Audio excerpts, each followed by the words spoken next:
and co-hosts Jenny Nicasio, Shawn Kelly, and Jason Sledgehammer I Am Petro. Brought to you by UPRN Network. Now for your host, Jenny Nicasio.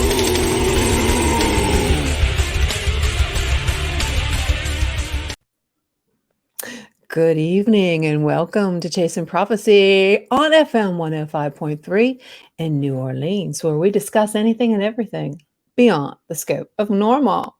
I'm Jenny Nicasio along with Shawn Kelly and Jason I Am Petro. Remember to like us on YouTube and follow us on Instagram. Whew. It's a full moon, guys, coming up the 24th. Yeah. Last day of summer today, isn't it? I'm still waiting for summer to begin. Yeah, that's true. I would wonder. I thought we had a pretty good summer, weather-wise. I mean, it could be worse. I don't even know. It was really humid out there for a while. Oh, humidity is so good. I love it. I love humidity. I thrive in humidity. Seriously, I do. I love it. I'm like a snake, you know.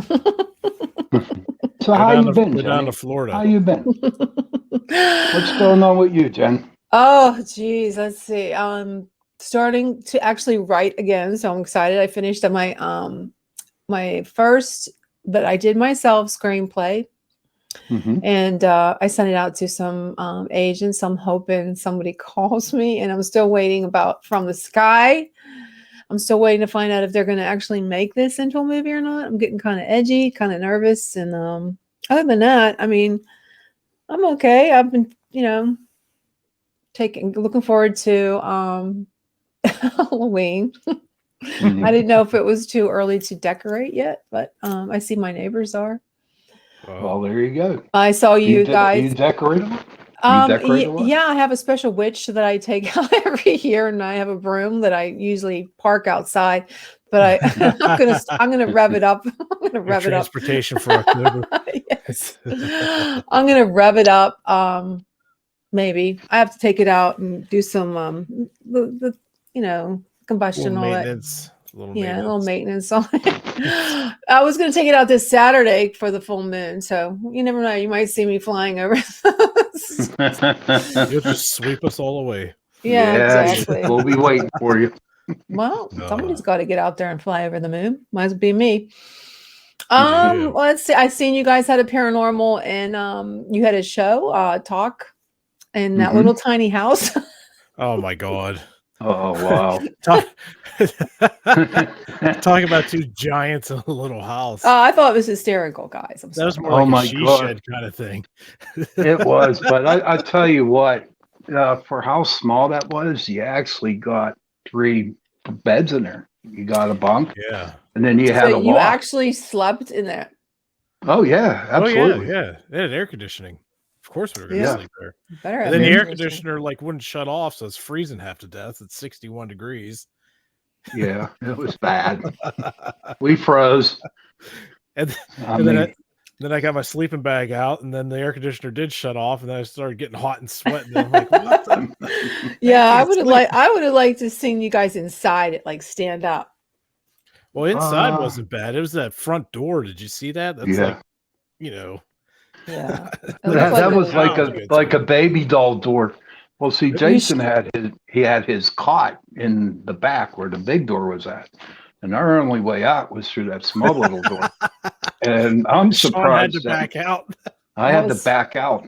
Honest to God, that was funny. I'm sorry to say, I thought it was really funny. Okay. It was hilarious. I agree. Yeah. I'll tell you what, we had to go. I'm sorry. Go. You had fun. Yeah. Lots of fun. Yeah. You should have Facebooked it, you could see it live. There was absolutely no service out there. Oh, okay. Nothing. Not at all. Well, let's get to the show tonight because we have a jam-packed night with our guest. He has lived a paranormal life for sure since the age of 4, having experienced angels, demons, ghosts, cryptids. He talks about telepathy and psychokinesis, mediumship, you name it, alien contact. He's also published a trilogy of paranormal books about his personal paranormal experiences. I probably will screw it up. There's Timeless, Timeless Deja Vu, and Timeless Trinity. And most recently published a book about his contact with an alien, ancient alien mystic named Anzar. It sounds like Ashtar. Okay. Yeah. So I am not even going to attempt to do his last name. So I'm going to go ahead and bring him in because I'll mess it up for sure.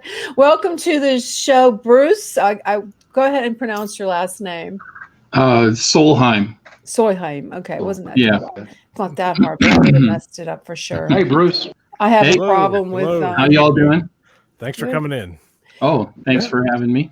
Oh yes, Absolutely. I have to say I'm very intrigued with your bio. Bruce, everywhere we look today, there's something paranormal. If it's not UFOs, it's cryptic creatures, missing 411, UFO phenomena that we can't explain.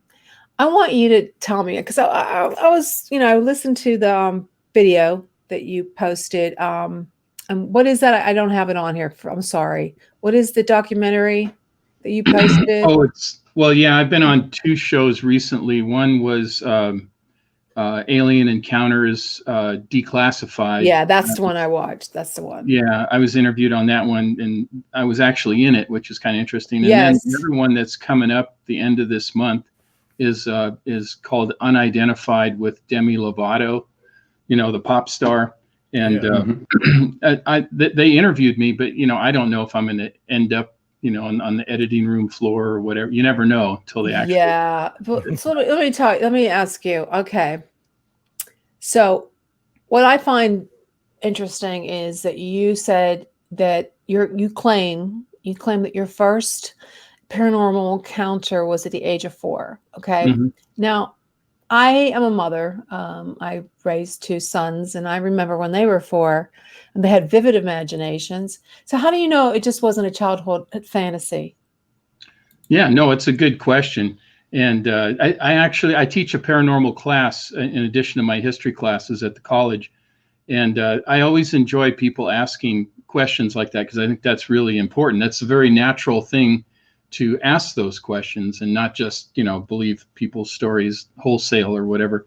But so I was in northern Norway and at my grandmother's house where my parents are from. They're from this island 200 miles above the Arctic Circle. And I had an angelic healing experience that was witnessed also by my mother and my grandmother. And they told me it was I just told them there was a bright light in the ceiling and that I felt like I was totally cured because I was very, very sick. They thought I was going to die. And it's a very remote place. Even today, it's remote, but especially in the early 60s. And when I woke up, I was perfectly fine. And my mom and my grandmother said it was a miracle. And I told them about the light, and they said that was a guardian angel. And I was very lucky to have survived. And because actually my eldest brother died in that house, that same old farmhouse during World War II. So so it was confirmed by my mom and my grandmother that that's what it was. Although they didn't see the bright light like I did, I just explained what it was. But yes, children do have great imaginations, and I believe they also have great insights into the other worlds. And oftentimes adults don't believe them. And and some of it might be made up, just for fun. And others might be real. So it's hard to determine which is which. Oftentimes it can be very difficult to determine that. Shawn, what do you think? I agree with them. Whenever I work with a client and they have children, a lot of times the parents will sit down and talk to me and they tell me about their son or daughter's imaginary friend. Yeah. And I tell them all the time, I said, let the kids talk. Just let them listen. And they do, you know what I mean? Because you'll be surprised that in all my investigations that I've done, a lot of the parents really, really don't listen to their children a lot.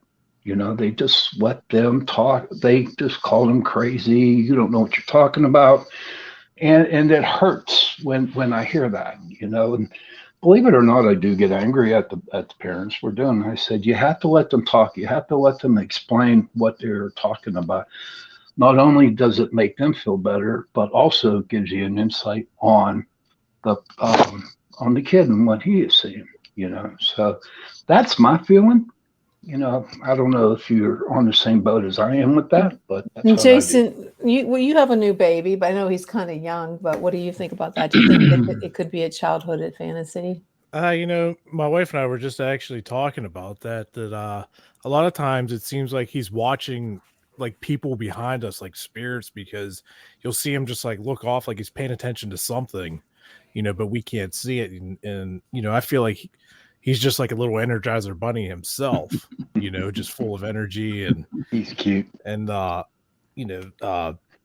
kids all the time are more susceptible because as adults, a lot of people try to like tune stuff out, and kids, they're just wide open, vessels or whatever, and they just happen to see a lot of different stuff that we don't. But that's where, like Shawn was saying, a lot of times people or adults don't believe their kids, and maybe it's something that we should look more into. In my opinion. Yeah, I was lucky in that my mom was very psychic, so she already had experiences her whole life, and her mother was very psychic as well and a healer. So it kind of, I had that support at home. But there was also the realist aspect, which was my father, who didn't believe in any of this stuff. and then when you go to school, he was a no nonsense fisherman, carpenter guy, and I think that was the only thing that scared him was the paranormal. He wasn't afraid of fishing in Alaska, or he was in a labor camp in World War II, in a Nazi labor camp. So he was not afraid of much, but he was afraid of the paranormal stuff. But anyway, what I was going to say is that in school they start to teach you that your invisible friends aren't real. And I told my mom, I was very upset. I remember telling her, they say that John and Johnny, or my two, I wasn't very creative with the names, I guess, that John and Johnny were not real. And I told my mom, and she said, just, do what the teacher says, but, we know what's going on. So if you see them, they are real to you. And I think the best word for it is something, the word imaginal, which is beyond imaginary and closer to real, this idea of imaginal. So I think kids are very psychic naturally, and they see things that a lot of adults have been trained not to see. Not that they can't see it, but a lot of times they just kind of tune it out or have been taught to tune it out. And one of the things I do in my paranormal class is we all do an experiment with called the being stared at experiment, which everybody has felt. You feel like somebody's staring at you, and you turn around, and sure enough, there's somebody staring at you. Well, right. How in the heck does that work? We don't have eyes in the back of our head, right? So we do that experiment in class, and you get a very impressive hit rate, even with people who are somewhat skeptical about it. So we just kind of open people's minds to the concept that maybe there's a lot more than meets the eye. Jason, doesn't that sound like Robert the doll sort of kid? The guy Robert with his, his little imaginary friend. Yeah, Robert the doll. That's something else, man. Like, you got to be very respectful of that doll. And I got to meet him. I was down in Key West, and I read a lot of stories about people that unwillingly, accidentally took pictures of him and everything, and they just end up like cursed and writing letters asking for forgiveness. So knowing that, when I was there, and the backstory, with the kid that had the doll, and then he grew up, and it's a long story, but like I made sure I asked for permission. I said thank you, gave a donation, and like, please, don't curse me because I'm really far away from home. Don't take any chances. Yeah. Oh God, no. So tell us about. And when I'm going to go back. I'm going to go up the list, and I just wanted to touch the last one that touches upon the psychokinesis. Mm-hmm. I wrote my one book. My one character has that. So tell if someone doesn't know about what that is, can you explain it to us? And how does it fit into your life? Yeah. Okay. Yeah. Psychokinesis it's also known as telekinesis. So this idea that you can move or change objects just with your mind, your power of your mind, and it's actually understanding that we're all connected. So it has to do with the idea that the quantum world is the reality, and what we are experiencing right now is an interface. What the physicist David Bohm called the explicate reality, which is the everyday reality, whereas where all this stuff happens, the quantum world, the spirit world, the alien world, I would expand it to that, is the implicate reality, which is really how things are, how subatomic particles work. So if you can understand, if you can make that connection, then you can do the things like, the spoon bending or make objects move. And all of this stuff has been proven in a laboratory, and it's been shown over and over again, although it's not generally accepted by most scientists, but because they're afraid of their reputation, that's a big problem. But like Dean Radin, who's a friend of mine, is the chief scientist at IONS, the Institute of Noetic Sciences in Petaluma, California. And they have done lots of experiments with telekinesis, psychokinesis. But a lot of it is what you call at a small level. So you're not, like, if you're going to make something move, it's going to move just a little bit.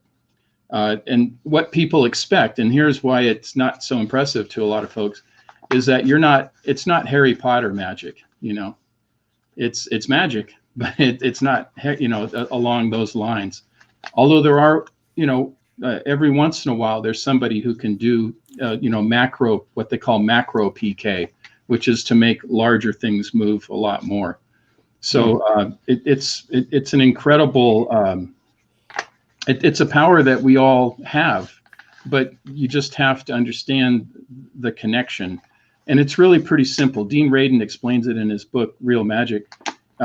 All you have to have is intention and attention. So attention, focused, calm attention, and then the intention to do the thing, whatever it is. And, you don't need candles and robes and incantations and all that stuff. It's all innate, but, within us. So you're saying that anybody can do this?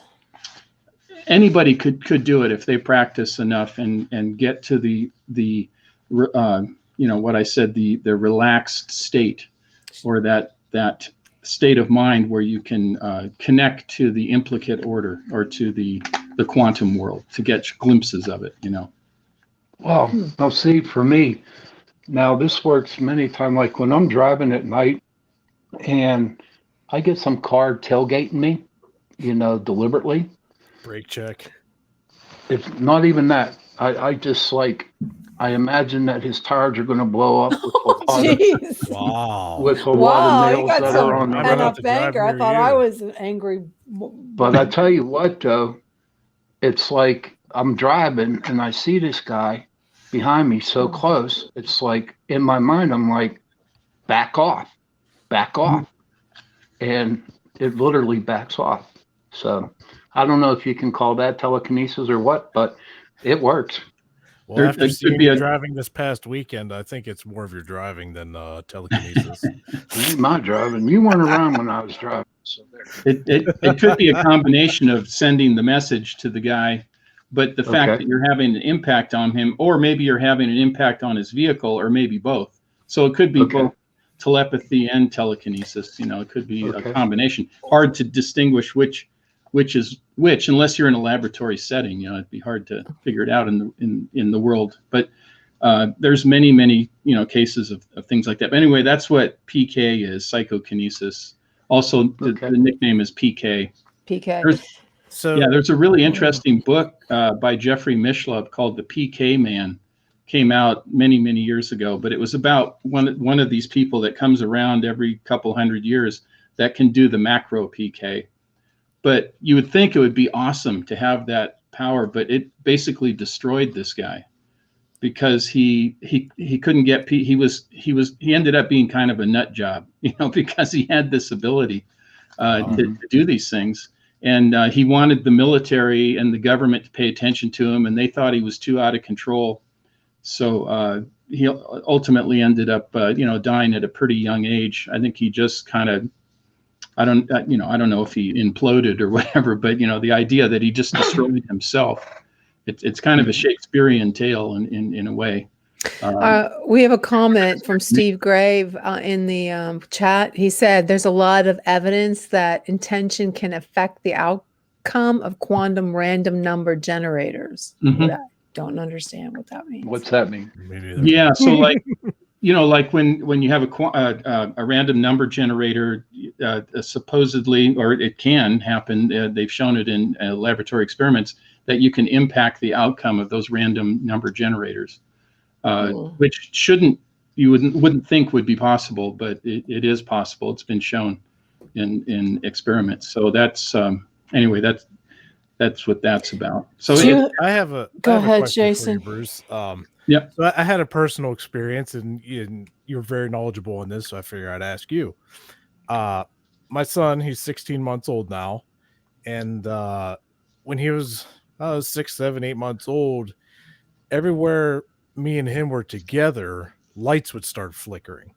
Now, I don't mean just like a flash here or there, light bulbs burning out or something. I mean, everywhere we went, restaurants, shopping centers, the house, it was like just a giant, we were in church, and out of all the lights, the ones directly above us started flickering and then went out, and then they came back on later on, and like nothing ever happened. Like, is that some kind of telekinetic or psychokinetic kind of energy? Like I've been trying to find an answer for it, but I just couldn't find it. So any input would be amazing. I mean, that's kind of well documented that a lot of people have that ability to impact like street lights and lighting and electrical fields. Interestingly, a lot of people who have been abducted by aliens have this thing happen to them. My friend Terry Lovelace, who was abducted when he was in the Air Force, has an impact on electrical equipment, because you try to get a hold of the guy on the phone, everything always goes wrong. On the computer, everything goes wrong. It's just like he doesn't want to have that effect on it, but it does. Right. And I think the younger somebody is, the less they are aware that they're causing it to happen. And more importantly, they don't believe that they can't cause it to happen. They just, they're not going to write it off. Like a little kid has that effect. They're not going to say, "Oh, I shouldn't do that," or "Oh, that's not real." They'll just, "Oh, it's just the way things are." They just accept it. Yeah, so because there was hereditary. I think so. I think there are two things. I think there's. I'll use a baseball analogy because I love baseball. Everybody can throw a ball, right? Most everybody can throw a ball. Some people can throw it 100 miles an hour. Very few, right? Some people can throw it 90 miles an hour. That's pretty impressive. Some people 80 miles an hour. Still impressive, right? So there's varying degrees of the impact that they can have in the paranormal world. But that can also be enhanced with training as well if people are dedicated to it. Whatever your natural ability is, you can enhance that. Or if you have an elevated ability, you can even get to be more. But the most important thing is that you learn how to use it judiciously. And that's the problem. The guy I was telling you about, the PK man, I remembered his name now. It's Ted Owens. If your listeners want to look him up, Ted Owens, the PK man. He didn't have good control of the emotional side of it. He had all these abilities, but can you imagine having all these abilities and being able to hurt people spontaneously? I mean, think about it. We were talking about that earlier, just kind of in a joking way, right? Right. But can you imagine if that was something you could do instantaneously? And it's very, very scary, and it's probably more power than people can ever get used to. And it ultimately, like I said, destroyed him. So. I just wanted to mention the weird part about, after like my son and I would get together and lights flashing, it actually kind of carried over to myself a little bit too. Because there was times where I was out and about, and it sounds crazy to a lot of people, but when you start walking under lights and they just start flashing and flickering, and then you go out from under them and they come back on like nothing happened. Mhm. It's a little strange in my opinion, but that didn't start until, he got here. So It Very could be that it just, he's acting like an amplifier. yeah. Maybe that's what it is. Yeah. Yeah. Yeah. When he's running around the house screaming, let me tell you, he's an amplifier. Oh my God, yeah.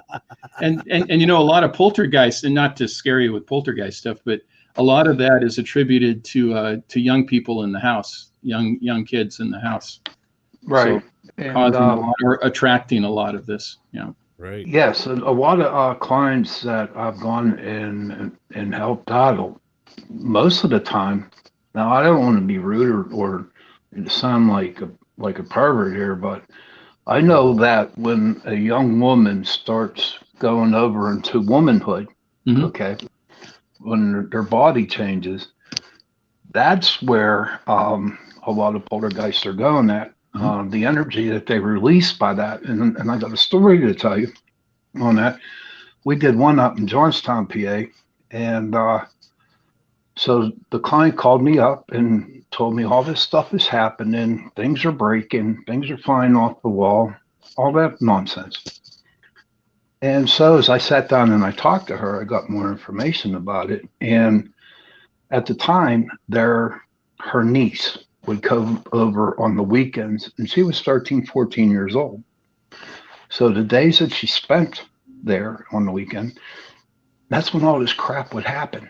You know what I mean? And whenever she would go back to her mom's place for a week, okay, everything in the house just quit, And so I believe, especially in houses, when teenage girls or young girls are changing into womanhood, that the energy that they release causes a lot of stuff in the house. Yeah. I think there's a connection, like I said, between young people and if they're having difficulty in their in that transition to adulthood, that can often attract other energies or attract things that they're not able to really push away or don't know how to push it away. Right. I mean this can happen to anybody. People who are good people, decent people. It can still happen because it's out there. Those things are out there in the spirit world, and sometimes you accidentally do something to let them in, or if you're in a location that already has that energy there, then of course it's with you already. Right. So right. Well, how do you know it's like you have this, I don't know, like telepathy? Like do you experience telepathy, or do you just experience moving objects? No, I've experienced telepathy. That's so basically PK or psychokinesis is mind to object, impacting an object. Telepathy is mind to mind, between two entities or living entities. No, can you do it like listen to Jason? I don't want to.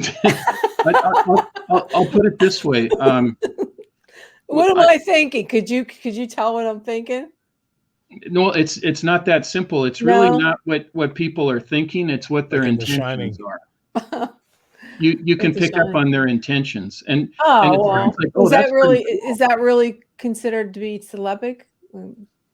Yeah, because let's say what would happen to me before I really learned how to deal with this. I hated to go to parties because I would go into a party and I would start hearing people's intentions, not what they were saying or not even what they were doing. Before I even saw them, I could hear what their intentions were. I could feel their intentions. How does that work? Well, it can drive you crazy if you can't.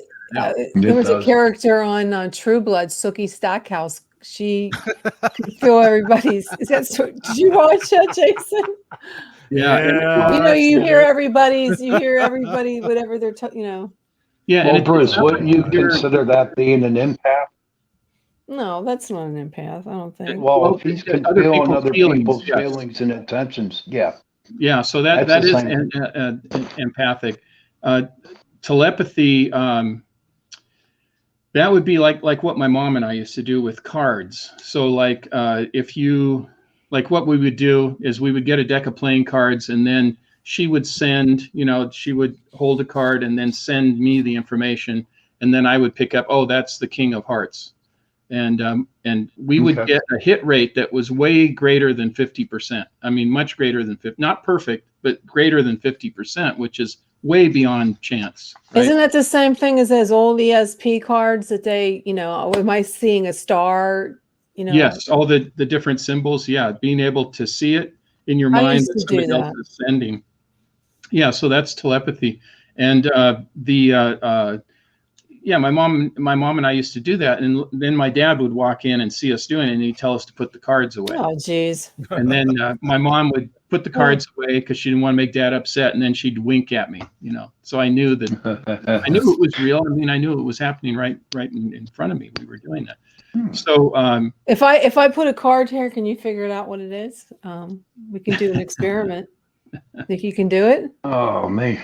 I'm being totally serious. I'll write down. I feel like what's his name, Uri Geller on the Johnny Carson show. So let's try it. I mean, hey, I want to see some of this stuff. Well, while you're getting that ready, Jenny. Okay. Bruce, a lot of people were probably curious about, wanting to make things move with the powers, and having to practice. A lot of people probably get discouraged. Do you know, rough? They might want to ask how much practice, does it take before you might experience your first object moving per se? Do you have to practice every day for 6 months, a year, or is it just everybody's super different? I think everybody's different. Everybody's different in what they're able to do. And I'll share with you what a psychic told me once, and this I think applies to telekinesis too. He said that a professional psychic, been doing it for years, said you're as psychic as you need to be. Oh, yeah. So in other words, if you don't need to be any more than you are already, then you might not get any more. Okay. It depends on what's available to you. But so the idea of increase, yes, I think you can train yourself.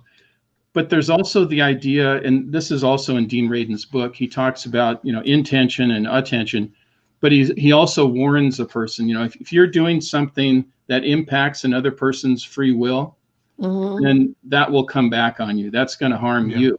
Right. So if you're saying, I want to make this other person do something against their will, to benefit me, then it's a very slippery slope. And I guess in Star Wars terms, that would be using the dark side, Isn't that kind of part of the Wiccans as well? Whatever you put out onto somebody else, you'll get back kind of thing? Well, there's white magic and there's black magic, of course, right. And then there's gray magic, which is kind of in between. You could do a binding spell, which is to stop somebody from hurting other people. That would be different, even though you are technically impacting their free will to do bad things, right? So that's called a binding spell.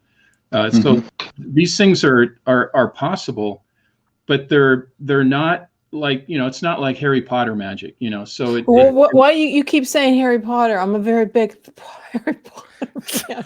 Why isn't it like Harry Potter?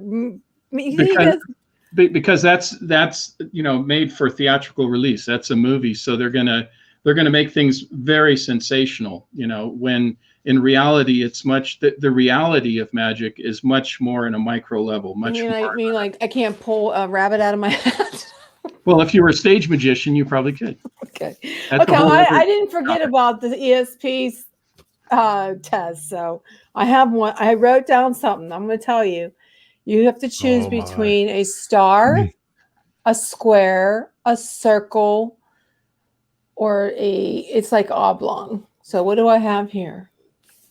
A star, a square, a circle, or a rectangle, right?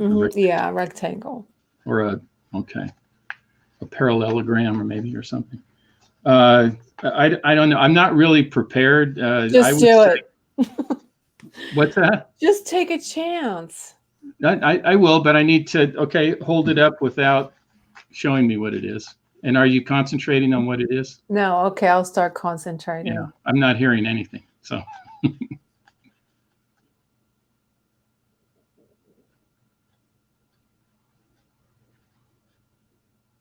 I'm not getting a clear signal, but I'd say a circle. Yes. Yes.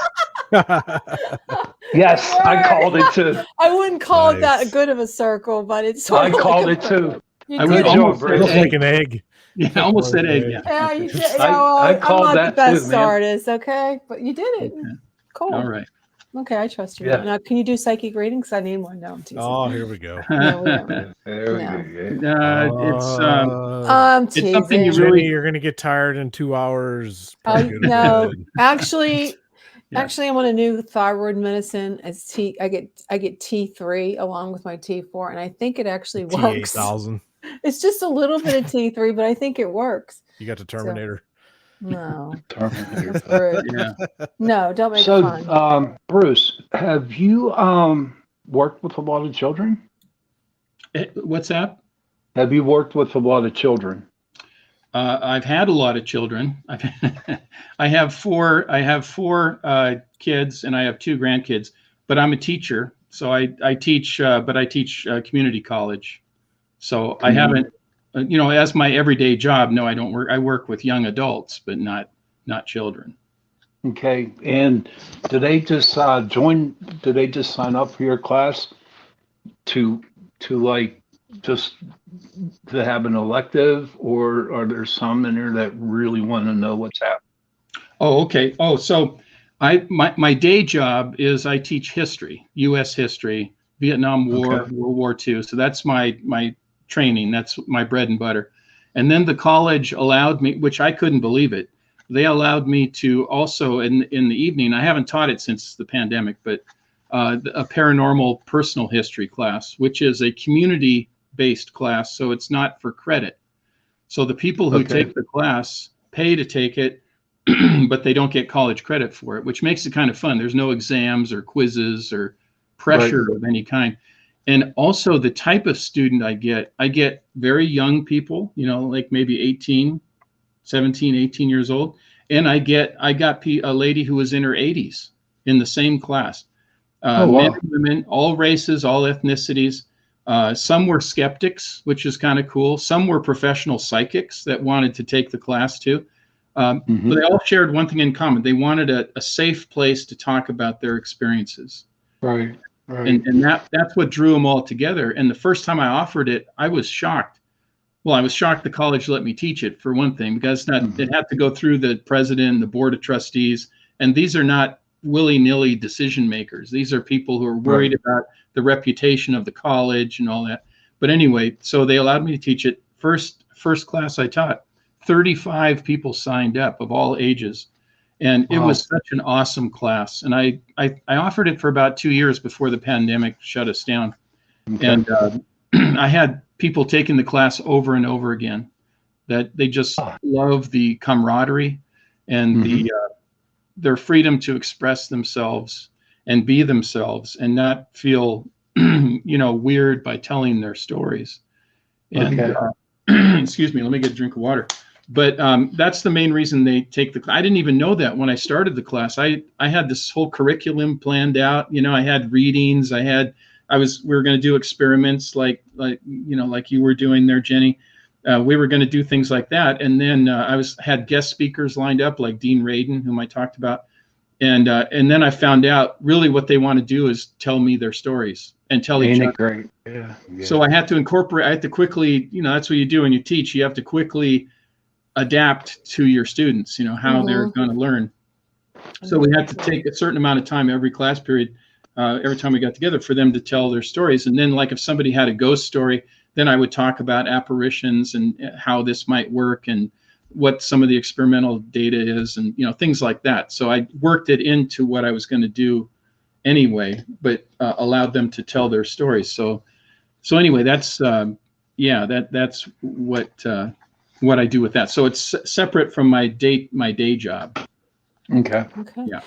So before we go any further, I see that you talk about alien contact. Yeah. Now, did you now? Why don't you explain the kind of alien contact now for the audience, our listeners? Now, was it something that you actually had a close encounter of the third kind? Was it a UFO sighting? Did you actually get to see an alien, talk to them, or communicate somehow with the alien?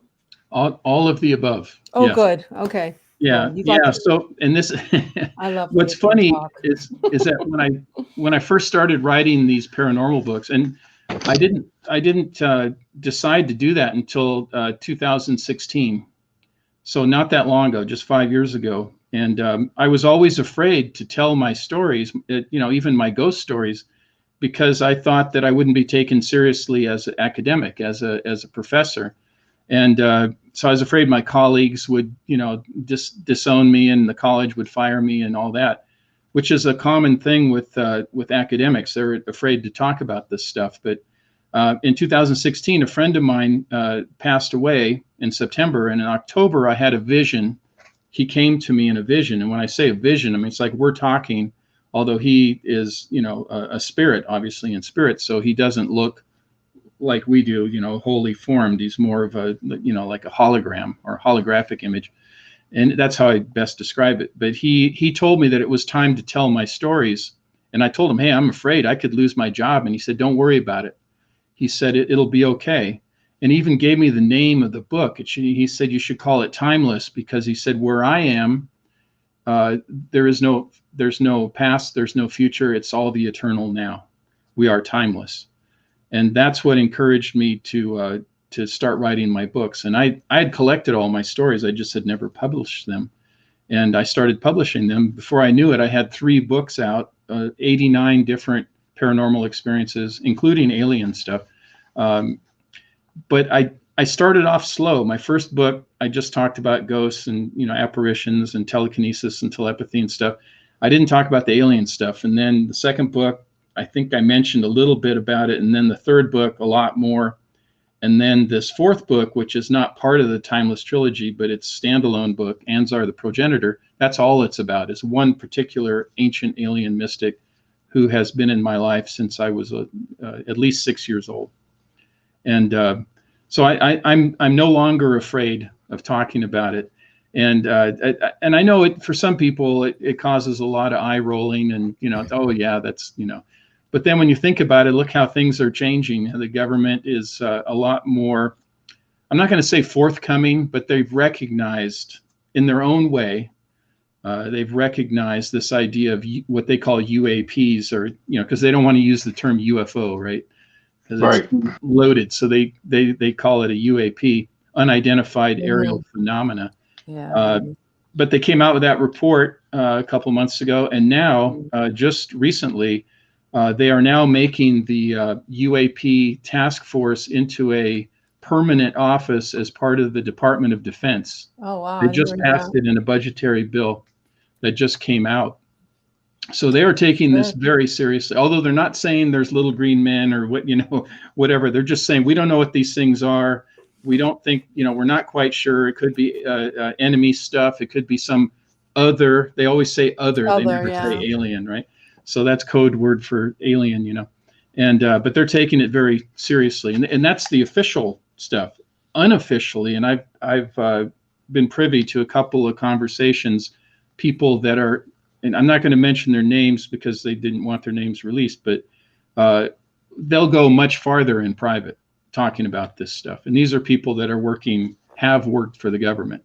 So it's becoming much more of a serious topic than it was even 5 years ago, I would say. So it's kind of, there's all these shows coming out, and all of a sudden there's interest, people that, some producer called me, would you like to be on this show? And okay. Yeah. And they didn't even tell me who was, they said there's going to be they didn't even say celebrity. They said, we have talent. Oh. It's like, wait a second.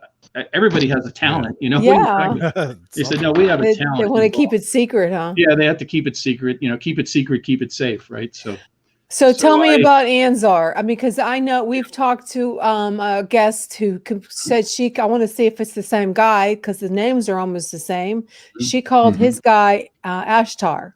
So tell me what this guy, you said you've had this experience since you were 6 years old? Yes. Yeah. I didn't know his name or actually exactly what he was at 6, but he helped, actually speaking about children, he helped save me from a child predator. Oh my goodness. Well, how did that happen? Well, it was actually our neighbor, and he was babysitting, their family was babysitting me on occasion. And I knew that it was weird, even though I was 6 years old and didn't know a lot about the world. I knew there was something wrong with this guy. So I didn't go along with his stupid things that he was doing, these dangerous things he was doing with children, like locking them up in a closet with him all by themselves. Oh my goodness! So you were there and you seen all this stuff. Yes, I saw it, and I didn't take part. I was too afraid. I just said I didn't want to go there anymore. And then Anzar shows up. I didn't know him as Anzar. I actually thought he was a monster.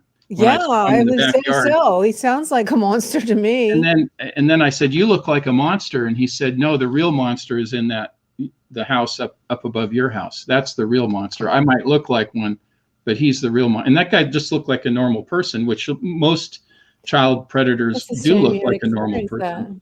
It's not like they look like some kind of Frankenstein's monster or something, you know. No, no. Like Ashtar, can I ask you this?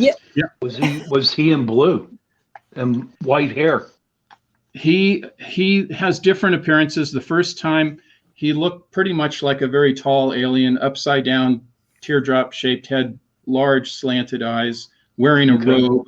Can't really remember the color of the robe or anything. Okay, so it's not Ashtar. So he that's how he appeared. But he's appeared. Oftentimes he appears as kind of like a proto-human looking, very tall. He's like 7 feet tall. He's very tall. Shawn, was Ashtar, was he? Yes, was he very tall.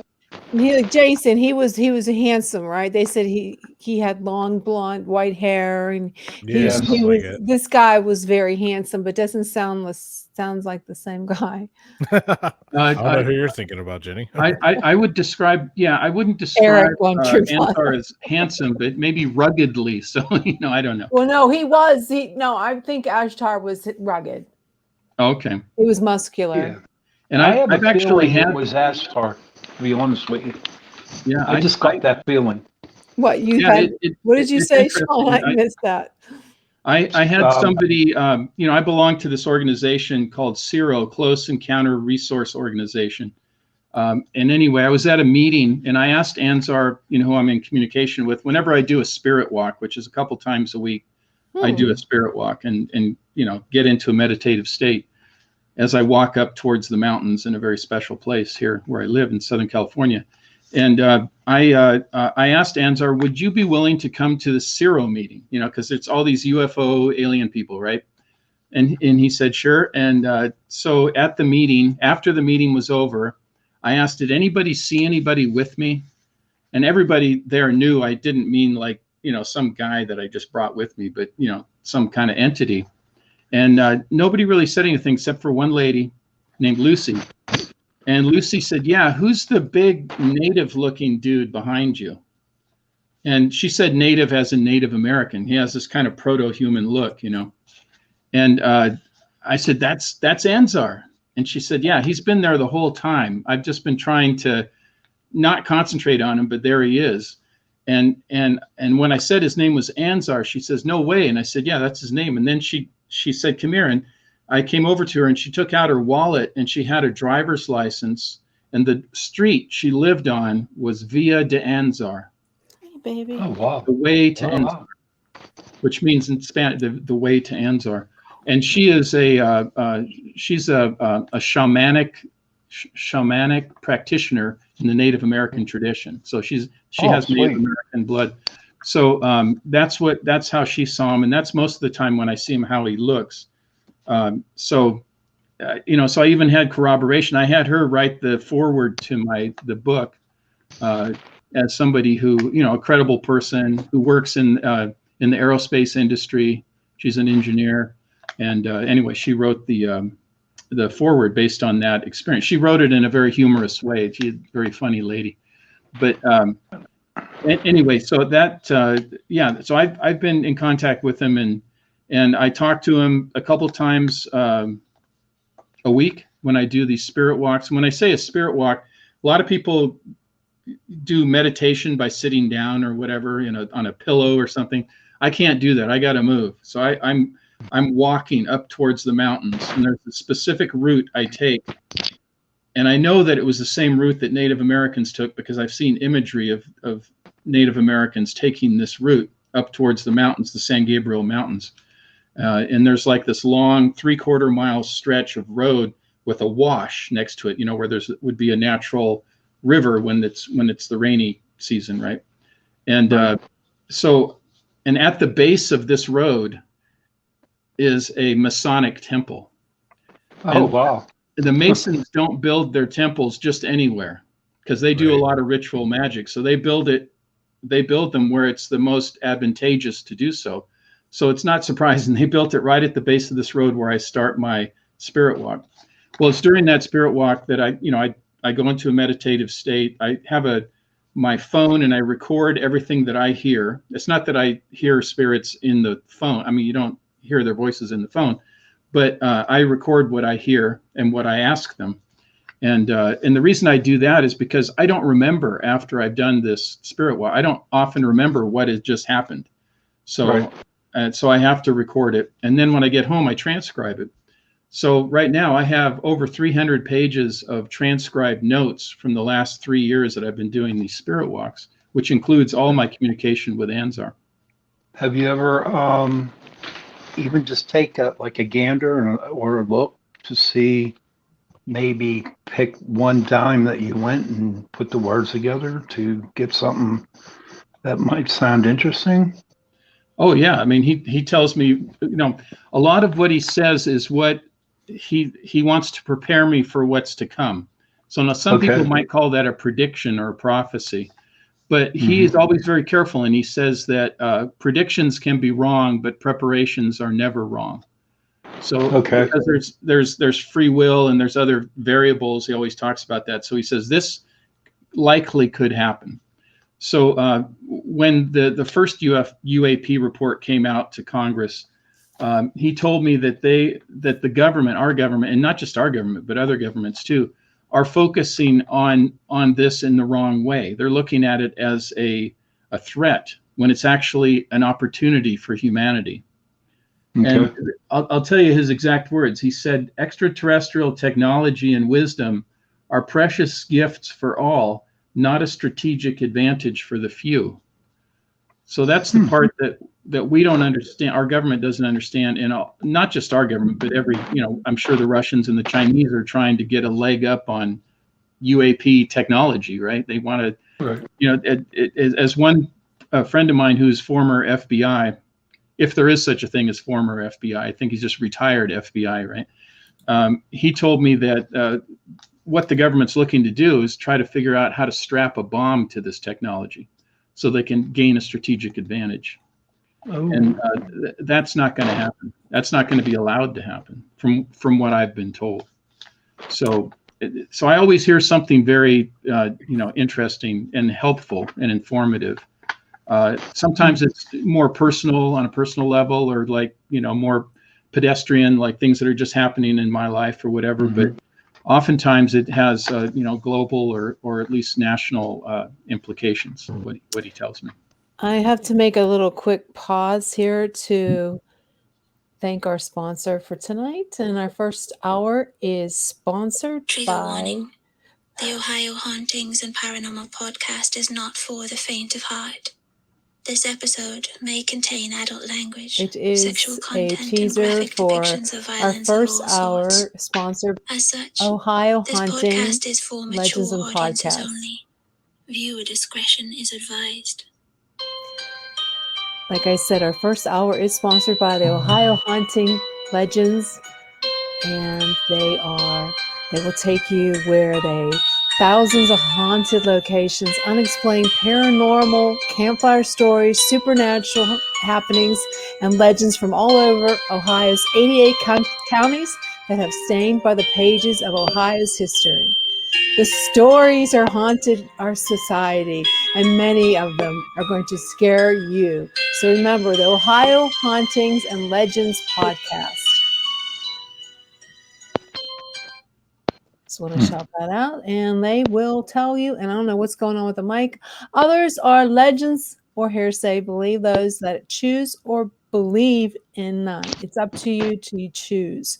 So I think they're a great podcasts. Again, Ohio Hauntings Legends podcasts, and they take you all over the place, and they explain unexplained paranormal campfire stories. I've listened to a few of them, and if you guys have a chance, make sure you go to their website, download it, and there's a whole playlist that's going to be on the website, and they have many episodes that are genuine. Other legends are hearsay. So they have the real thing, the real legends, not something that somebody made up.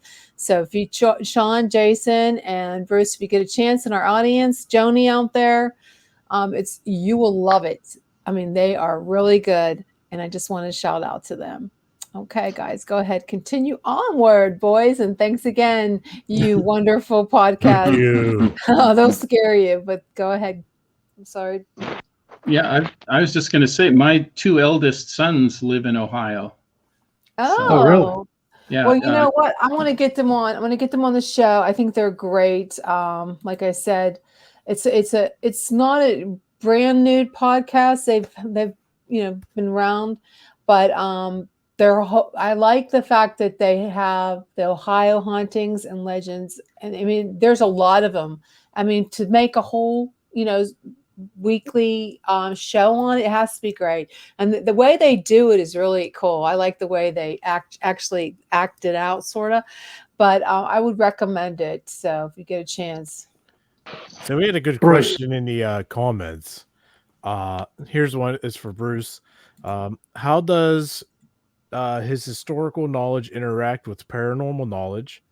Are there times where they cross over for him? Like in considering unknown occurrences in history, do you find yourself considering the paranormal possibilities involved, or do you tend to try and compartmentalize the two subjects? That's a very good question. I would say there's a lot of crossover. So, for instance, talking about Anzar again, when he's trying to explain something to me, oftentimes it's not easy for me to understand. So sometimes he'll show me almost like a documentary, like a film, from what he's trying to explain to me, something from world history, something from American history. Like he was trying to explain to me about, I asked the question, what do the these different alien groups, what do they want with us? Why are they here? What are they doing? And he showed me in my mind's eye, like the conquistadors, coming to the New World, or Columbus, all these early explorers. And what I took from that, and he confirmed it after I kind of got what he was saying, or what he was showing me, was that they come here for different reasons. Some are not that friendly. They want to do something that's not so good for us. Some of them want to help us. Some want to enlighten us, kind of like missionaries or something. Some are more after adventure. There's all different motivations. So just like with the human beings that came, like we're coming, to the New World, they're coming to us with this idea that they have superior technology and, knowledge and so forth. So I think that was one way that he could convey that to me, which is, I think, kind of interesting. So because I understood the history, it made sense. It was a reference point that I could use. And in terms of my class, I call it paranormal personal history, because in the class we take the time to look at how this all spiritualism came into the United States. There's ancient shamanism, right? But then there's the modern spiritualism of the 1800s. The Fox sisters in the early 1800s in upstate New York, with the rapping, they had a spirit in their house that rapped.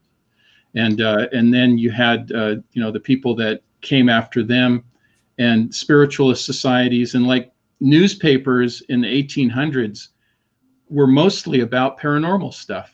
It's really Yeah. interesting when you go back and look at them. It's always about hauntings and spiritual, seances and stuff like that.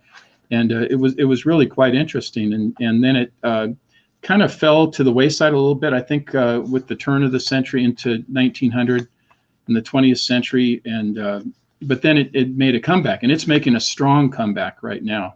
Right. I mean, the paranormal, spiritualism, aliens, UFO, you name it, the whole thing. And Bruce, you have a show. Definitely, Bruce. You have Steve. I'm going to bring him. He has a question for you, Steve. Go ahead. Yep. Hello, Steve. Hi, Steve. Hello. Let me do headphones here so you don't get an echo. Echo. All right. Hey, I was talking to you guys at the Bigfoot Festival. Yes. Oh, Steve. yeah. Okay. How cool. Yeah. Bigfoot. Thanks for joining us. Yes, the Bigfoot alien UFO barbecue. But Bruce, you're talking about alien contact, and you've got a story that's pretty similar to what a lot of contactees talk about. Is this sort of benevolent type of contact experience where they're here to help us and things like that. Obviously, what you've talked about so far, that's your experience. Two things. One, do you think these entities are actually like physical, real beings from a different planet, or are they some other sort of non-human?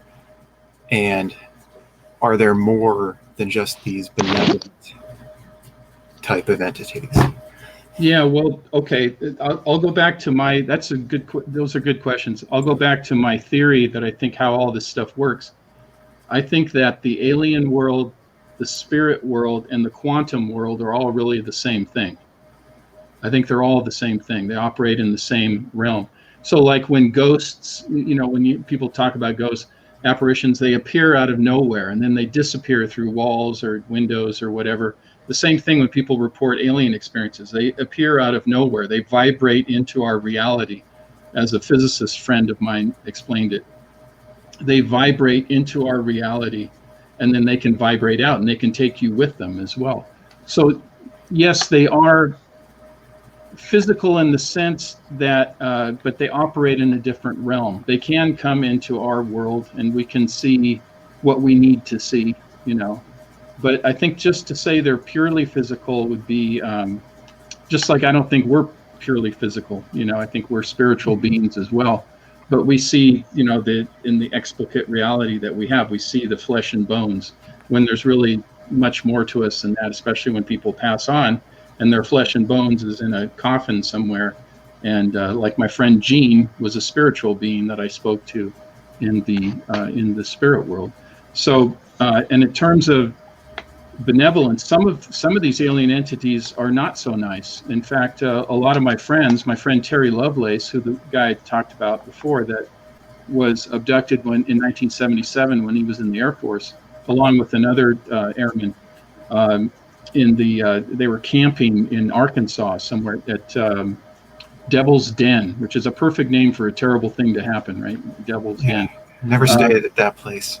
So they got abducted there, and they were severely injured. I mean, severely injured. And so it was a terrible experience. It was obviously against their will. And he didn't know the full extent of what was done to him, although he knew that he was hurt. And his friend said they were hurt too, so they acknowledged that. I mean, I've had a very scary experience with aliens too. It's not all been benevolent. I was having this very pleasant dream with my mom. My mom passed away in 1990. So I was having this very nice dream where I was in a house and I was talking to my mom, and I thought, oh, this is so great. I get to talk to my mom again. It was a very lucid dream. And then all of a sudden my mom started acting weird, like she was acting kind of like Mae West, and I thought, what in the heck's going on? My mom wasn't like that. That's not the way she was. And then all of a sudden she morphed into this reptilian female. And this reptilian female was extremely strong, and she lifted me and pushed me against the wall like I was nothing. And I'm 6'3", about 275. You know, so I'm a big person, and like I was like a feather. And she told me, she said telepathically, she said, I can do whatever I want to you, and there's nothing you can do about it. And she was incredibly frightening and sensual at the same time. And it was a very unnerving. And actually, the copy of the cover of my third Timeless book is an artist's rendition of what she looked like. Oh, wow. Oh, she's pretty frightening. I love the artwork. Yeah, it's my friend Gary Dunn that did the artwork. But I've had people tell me they wanted to read the book, but they couldn't get past the cover. oh, jeez. The cover just freaked them out. Put like one of those book covers on it. In fact, after I had that experience, that lucid dream with her, where she intruded into my dream like that, I started to draw a picture of her that I then gave to the artist later. But when I was drawing the picture of her, I got violently ill, and I started throwing up, and that doesn't happen very often to me. That it happens.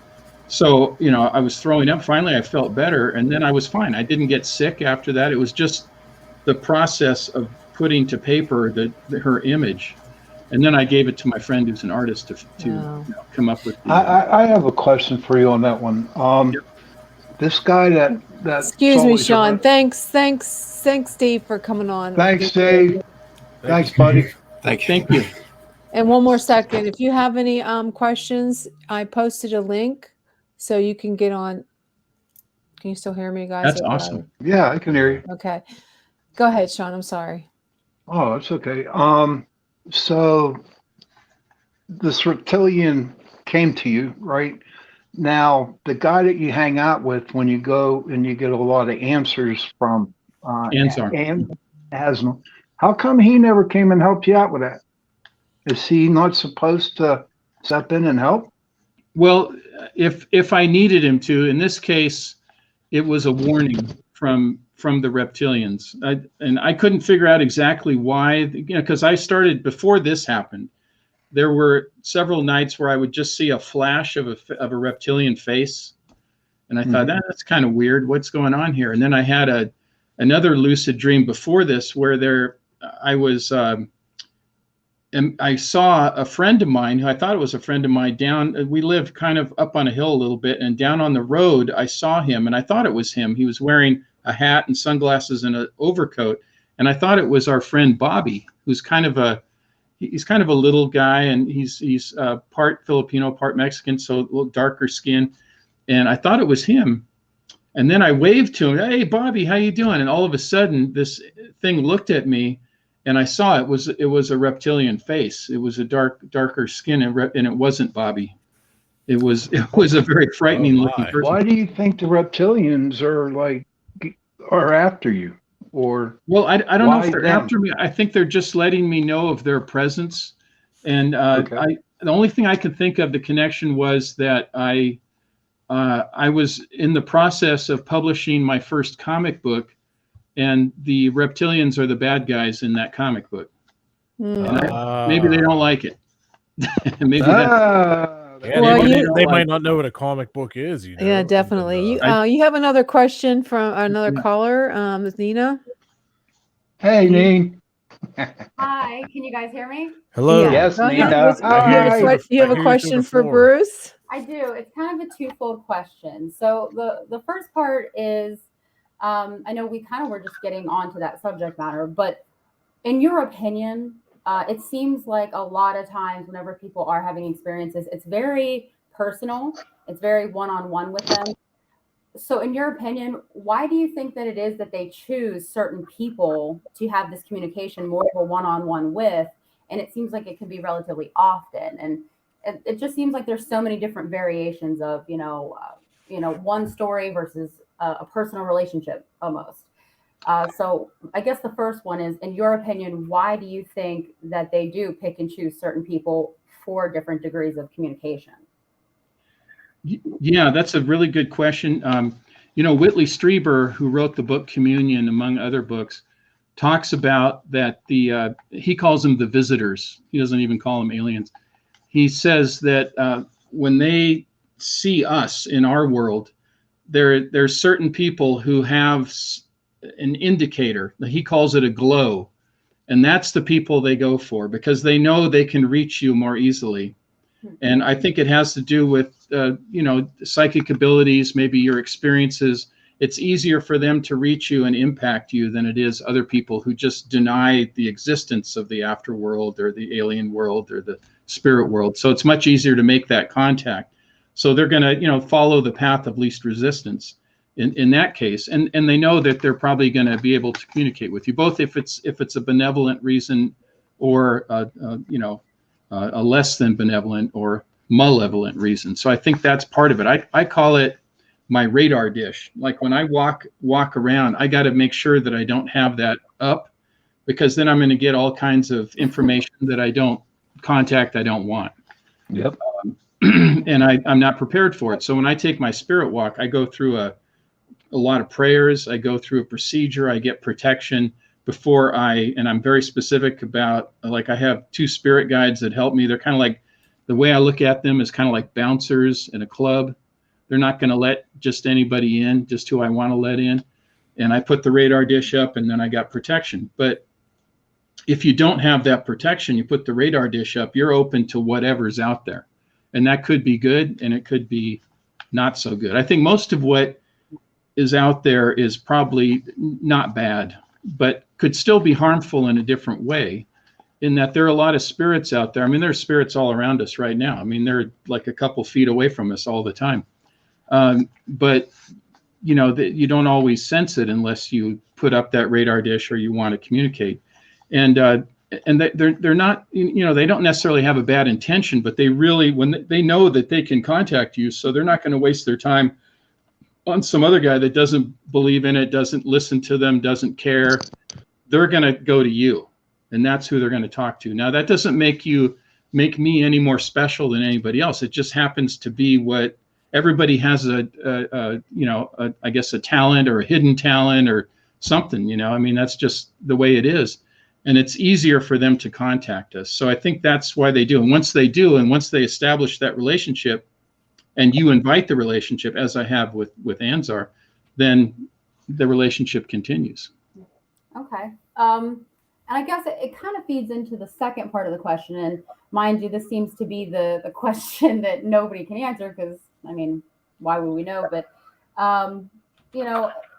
in your communication, do you think that there is a specific reason why they aren't more universal? I mean, I understand what you're saying. You kind of have that radar out, so they know they communicate with you. But it does obviously seem that they are more than capable of communication. They're, and more we hear a lot about sightings and everything else involved. Mm-hmm. So do you think that there is specific reasoning why we haven't seen something more public? Why is there all the mystery to it? Why can't it be more universal, where it's just out there and we know they're there and there's really no denying it because the proof is kind of right there in front of you? Yeah, I think we're going through some preparation, what Anzar calls a leap of consciousness, not a leap of faith, but a leap of consciousness, where we're evolving to the next higher level of an entity. And to do that, so we can make more easily make contact with them, and not just 1 or 2 people or a handful of people, but as the human race, as humanity, to take this leap of consciousness. So there are a few people who are kind of like scouts, or kind of blazing the trail, trying to kind of like once again using that explorers in the new world kind of idea, that are going out there and kind of blazing the trail. Then other people will follow. So a lot of experiencers, as people are called, who have alien contact, often call themselves, you have this sense of responsibility that you are preparing not just yourself, but you're learning to help others make that leap of consciousness that Anzar calls it. And then ultimately that'll lead to what he calls an era of reconversion, which means that we're going to be able to take the wisdom of our ancestors, who were very close to the spirit world and the alien world, what they would call the star people, and whether they're indigenous Aborigines or whether they're Native Americans, they all had this connection, right? we're going to take that wisdom, bring it into our age of technology and science, and combine the two. And that's what he says will ultimately happen. So there's kind of a nice vision of the future. Mm-hmm. But the problem is we got to get there, and there's a lot of bumps in the road between here and there, as we see all the time, whether it's, you know, armed conflict or people hating each other, killing each other, wars and pandemics and all that stuff. But ultimately, I know that we will get there. And that's why every time I contact Anzar, he always reminds me to keep love in my heart and operate from a position of love. That's what I'm always told and reminded of, which is really hard to do. It's easy to say, right? A lot of people say, I'm going to keep love in my heart. Okay, that's easy to say. But to actually do it and put it into practice is extremely hard, but it's essential. It's absolutely essential to do it. And I don't know if that answered your question. I'm not sure if it did. Yeah, I do. I think it does. I mean, okay. Obviously, you know, I don't have a lot of experience with it. So to hear from somebody who does have more experience with it and seems to do, you know, kind of have this personal connection. Yeah. Well, it sounds like you have a lot of interest, which is probably based on some experience that you may not be consciously aware of. Yeah, I think, well, when it comes to the paranormal world, yes. But usually with UFOs, I draw a bit of a blank. Yeah, yeah. Well, it reaches what the old the late Jim Mars, you know, the guy from Texas, the investigator, did a lot of paranormal stuff, JFK assassination stuff. He used to call it the boggle point. A lot of people reach, and myself, I do too. If somebody tells me something that happened to them that's incredible that I've never heard of before, my immediate response is, I don't know. You know, I just don't know. Is that possible? And then I start thinking about. So I think that natural bit of apprehension to just believe everything you're told is a good thing. It's probably a very good thing. And then when you get experience and you find out, you know, you've made the connections, then it adds to your list of things that you know to be real or true. Right. Well, thanks, Nina, for coming on. Thank you. Thank you. Thank you. Great questions. Yes, it was very good questions. Yeah, it was. Yeah. You like her. Yeah. You have a very astute audience. Oh, definitely. I actually had a question for you, Bruce. I had an experience that it's still kind of boggling my mind. It wasn't that long ago.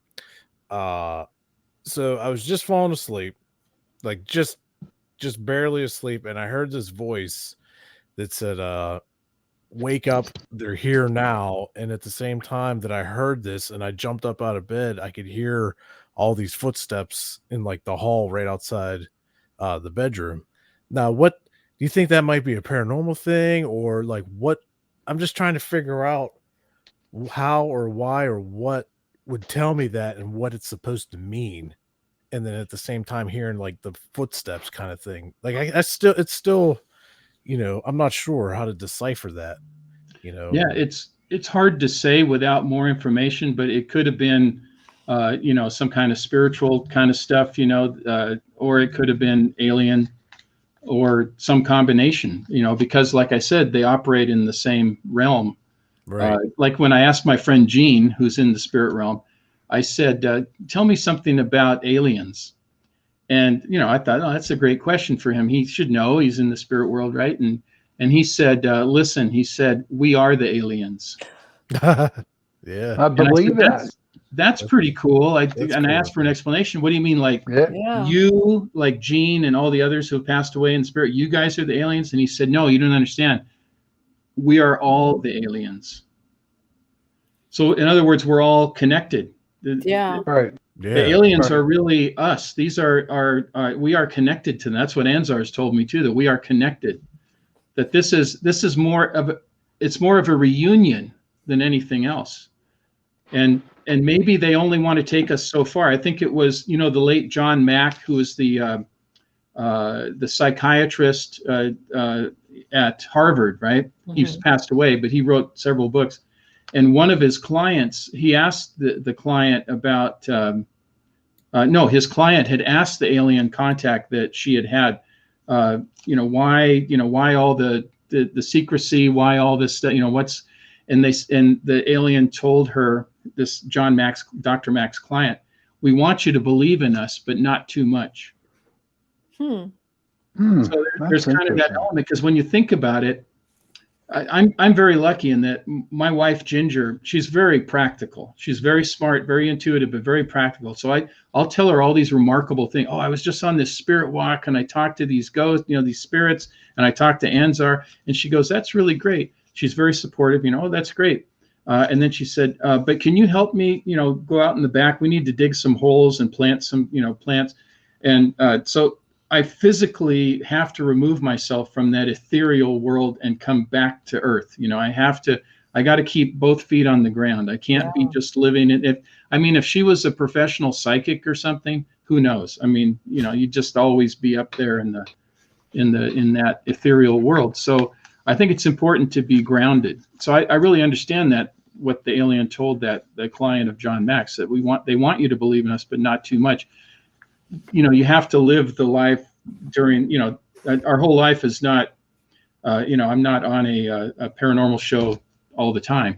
Really. This is what I do, in the evening. And then I'm grading papers about World War I and, that kind of stuff during the daytime. Like an interesting job. You also had some experience with angels. Would you like to share with that? Yeah, well, the first, that healing experience in northern Norway, that was an angelic healing experience, and also one of my spirit guides. I have two spirit guides. One is named Theodora, and she's female, and she's an angelic being, and the other one looks like a Native American chief. He's very rugged looking Native American. He doesn't talk, and his name is, oddly enough, Ozzy. Kind of like, I think of Ozzy Osbourne, but he doesn't look like Ozzy Osbourne. He looks like a Native American chief or an elder. And he's really the physical, kind of the bodyguard, kind of the protector. When I do my spirit walks, he's the bouncer at the door. And Theodora is this angelic entity, and she is the one that helps facilitate the some people, psychics, call it raising the vibration. I call it raising my consciousness. She helps facilitate that, to lift me up so that I can meet the spirits or the alien entities halfway, because they have to come down to our level. We have to meet them halfway. Otherwise, that connection it's not very good. It can sometimes work, but it's kind of like those old radios where you tune them in, and you kind of sometimes you get a really good connection. You can hear the music or hear the voice, but other times it's kind of like between channels and a lot of static, and it's not always really clear. So she helps with those connections, and Ozzy protects me from, malevolent entities that want to encroach upon me. Exactly. Well, before we go on, I just want to thank our sponsor for this hour, Carnation. Breakfast essentials are great. Light start. They have 150 calories and they have a lot of protein. So make sure you start your morning or afternoon or a midnight snack, because John's going to need one later. So Carnation, thank you. Thank you for sponsoring us. Okay, guys. I have a question. How can I learn how to talk to Anzar if I wanted to? Well, this is a very interesting question, because at first he was just talking to me, right? And then I asked him, I said, do you talk to other people? And he said, not at this time, no, not right now. So I said, well, that's interesting. He said, I'm specifically for you, and this is the way we're going to have this communication. And then, but I was always open to other people talking. It's not that I didn't want him to talk to other people. It's just that was the way our communication has been. But since that time, I told you about my friend Lucy, who saw him and she heard him. And so she was able to contact. Now, she doesn't contact him anymore. She doesn't go out of her way to do it. And then my friend Terry Lovelace, who I mentioned earlier, he is very interested in my contact with Anzar. So anytime I come up with anything, he wants me to email him and, send him what Anzar's told me. Well, he went and found a friend of his who's a psychic, and they made contact with Anzar. So now he has had contact with him as well. So I don't see why you couldn't, Jenny, if you wanted to. that Well, how would you do it? Like go into like just do some meditation? Do I do some kind of like a mantra or something to it depends on what you want to do. I start by asking, I say a prayer, okay. you know, and whatever your belief system is, use that. You know, if you're, you know, I grew up in the Norwegian Lutheran Church, so, you know, I have this set of prayers that I do. And then I ask Theodora and Ozzy to help me make this connection to raise my consciousness or vibration, whatever you want to call it, and to have protection while I'm doing that. And then I will welcome everybody that I want to talk to. Usually I welcome all my relatives, my grandmothers and grandfathers, my aunts and uncles, my brother and sister who've passed away, and a couple of spirit friends that I have, including Jean. And then also I'll invite Anzar and a couple others. And then after I do all that, then I press record right on my phone, and then I start asking questions, or sometimes I will just listen. I'll say, okay, I'm just going to do freestyle. I'm going to listen to what you guys are telling me. I'm not going to ask any questions. I'm just going to hear what you're saying, and I'm going to speak it into my recording, my phone, you know, my voice recorder. And so sometimes I do that. So as long as you have protection and use whatever kind of protection, you know, or prayers or whatever you want to do, and then just ask, you know, ask the universe, ask him directly. Say, why do you put a recorder on? Can you pick up something on the recorder? No, I don't pick up their voices at all. Just what I hear them say, or sometimes what they show me. It's not always spoken. Okay, so you don't actually see it. It's all in your mind. Like I see images. You actually see him. Sometimes I can see him, not every time. No, you have your eyes open, or are they shut? No, they have to be open because I'm walking on the side of a road, so I gotta have them open. I don't want to, you know. Okay, so you see him with your visual eyes. It's not like something like in your mind, like mind's eye. You actually see him. Well, I see what looks like the best way I can describe it. Like when I have a vision, I see like a holographic image. It's not a solid image like you would normally see in the explicit reality that we have. So that's what I see. And sometimes it's clearer than other times. Sometimes I just hear their voices, or I hear their thoughts, whatever they're communicating to me. Sometimes they show me, like I said, like a film, like a clip from a film, the visual, you know. Sometimes they'll show me symbols, you know, symbolic kind of stuff that I have to interpret. Did you ever leave this plane and go like to a different dimension or craft? Okay, that's a couple of different ways to answer that. When I go into that meditative state and I make that connection, I'm connecting with them on that quantum, you know, the quantum realm. So that is a different realm than what we're in right now.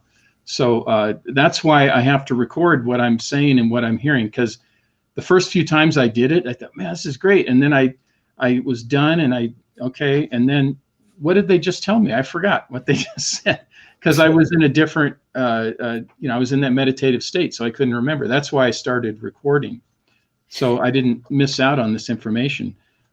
In terms of craft, I don't normally, I don't want to go on a craft. I'll just put it that way right now.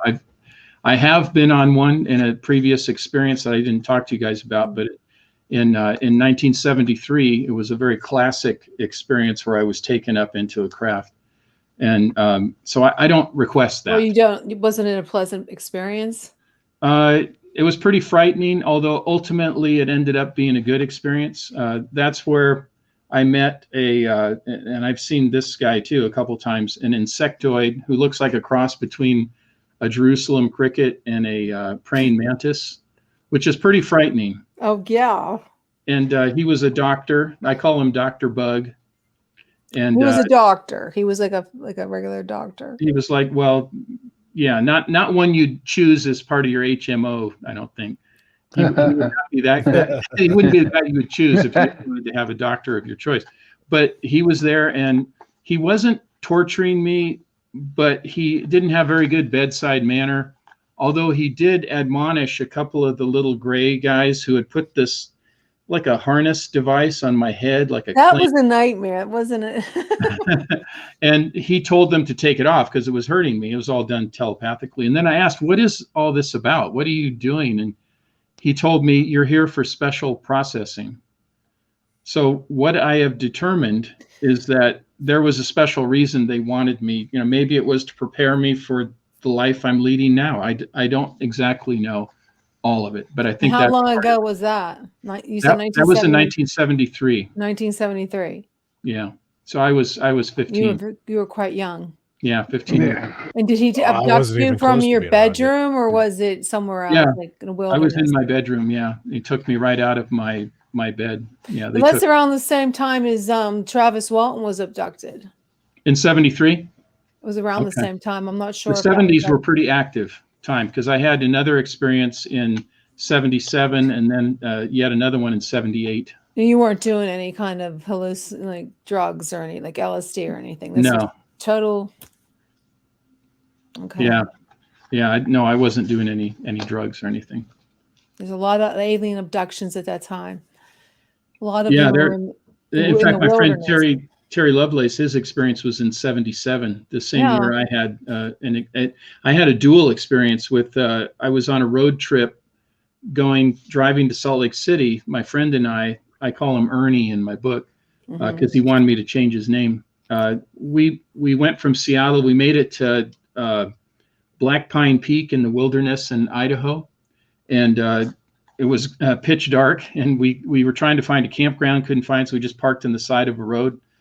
Dirt road, and that's when all the stuff started to happen. We started to see lights. We heard weird noises. The lights weren't coming like cars, but like from up above.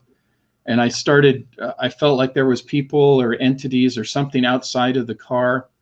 And so all of this stuff I remember consciously.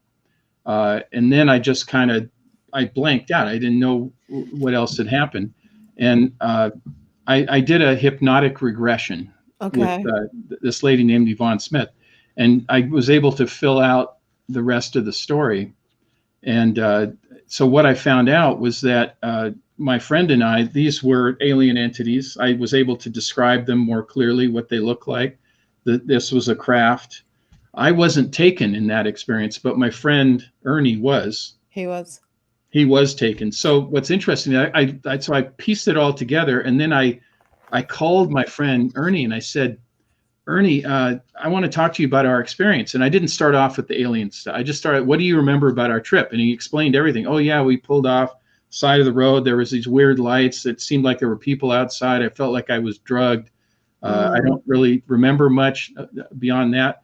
And I said, Ernie, you're not going to believe this, but I did this regression and I found out that those were alien entities and you were actually taken. And then he got really, really mad at me. I mean, he got really mad and he didn't want to talk to me anymore. And he said, if you would have told me that from the beginning, I would have hung up the phone and, and he said, you're not going to publish this story and use my name. And I said, Ernie, why are you so upset? I'm just trying to get to the bottom of this. And he was really hostile. And so he hung up the phone. I tried to email him several times. Finally, he emailed me back. And he said, I do remember what happened. And I remembered one of the aliens said, what's with this guy? He's really a squealer. You think he'd never seen pincers? You think he'd never seen pincers before, like pincers, right? So so he told me that in the email, and then he hasn't spoken to me since. Really? He won't talk to me. He was really upset about it. And I talked to other people about it who've, like Terry Lovelace and others who've had dual experiences with other people. That's very common that one person will deal with it and want to get to the bottom of it, and the other person will just shut down. And the friendships or the relationship, even marriages have broken up over it. Yeah, because it's something you don't really talk about. It's very common that this would happen. Like Fight Club. So, but to end that little story, I knew I had written some poetry after that trip in 1977 when I got home. So I dug through all my papers. I collected all my stories, and because I've been writing since I was a little kid, and I found the poem that I wrote. And the name of the poem from that 77 trip, that experience, was "I Sold Out to the Aliens." And in that poem, at the bottom of the poem, I mentioned pincers. Pincers. Pincers, like wow. he said, like the comment that he said. And when I read that, I hadn't remembered that until I knew I had the poem and it had something to do with that trip. But that, my blood ran cold when I read that. And I thought, oh my gosh, there's some kind of corroboration, not only corroboration from my friend Ernie, but also this physical document, this source document from that year. So yeah, it's a crazy year. Yeah. It was, it's pretty bizarre stuff and pretty mind blowing. And, sometimes, people say that's so cool. I wish I've had alien experience. And I'm not, I mean, it's both a blessing and a curse. I bet. In a way. Yeah. That would be, because people think you're crazy. No, think you're nuts. Yeah, exactly. Or at least do the is your friend Lovelace related to Linda? No, not related to Linda. How did I know that was coming up? I must be psychic. Hey, that's the first thing I thought when I first became friends with him. I didn't ask him. A very unusual name. Yeah. I'm not even sure. Is that her real name? I'm not even sure. I don't know. I read her book and I saw the movie, so I don't know. I have one more question. First of all, I want to thank you for being on the show tonight. I mean, everything was interesting, but my question is, now I deal with bad spirits, good spirits, demons, stuff like that. And my question to you is, when you first started to talk to Anzar, were you a little suspicious on who you were talking to? Any of the other people that are talking to him now, like, could it be something like another spirit that is like imitating him? That's a good like question. A demonic presence. It's very good question. I've had demonic experiences too that I haven't really talked. Some of the scariest stuff that's happened to me. So I know what that feels like, and this does not feel like that. And also, like I said, he reminds me every single time to keep love in my heart and operate from a position of love. Now, if he was using that, if he was a demonic entity and was using that as a clever way, he wouldn't be saying that. He wouldn't be saying that, and he wouldn't be saying it over, several years, So, right. And so I'm convinced that he is, not malevolent, but benevolent, and that he is who he says he is. And it's interesting, my friends, including Terry Lovelace, who's had contact with him now, also, and they told me that. They said, I wasn't really sure about your story when you first told it, but now I'm sure, because I've told them all the, quote unquote prophecies, and some of them have come true. And because of the continuing very positive information that he gives and presents, that they believe it to be true, that he is who he says he is. Yeah. And so I'm convinced of it myself. And I have had demonic experiences, and it is a very different experience. And it's very difficult for demonic entities to remain. They can trick you, but that trick usually is pretty quick. No, definitely. Right. They can't keep it up.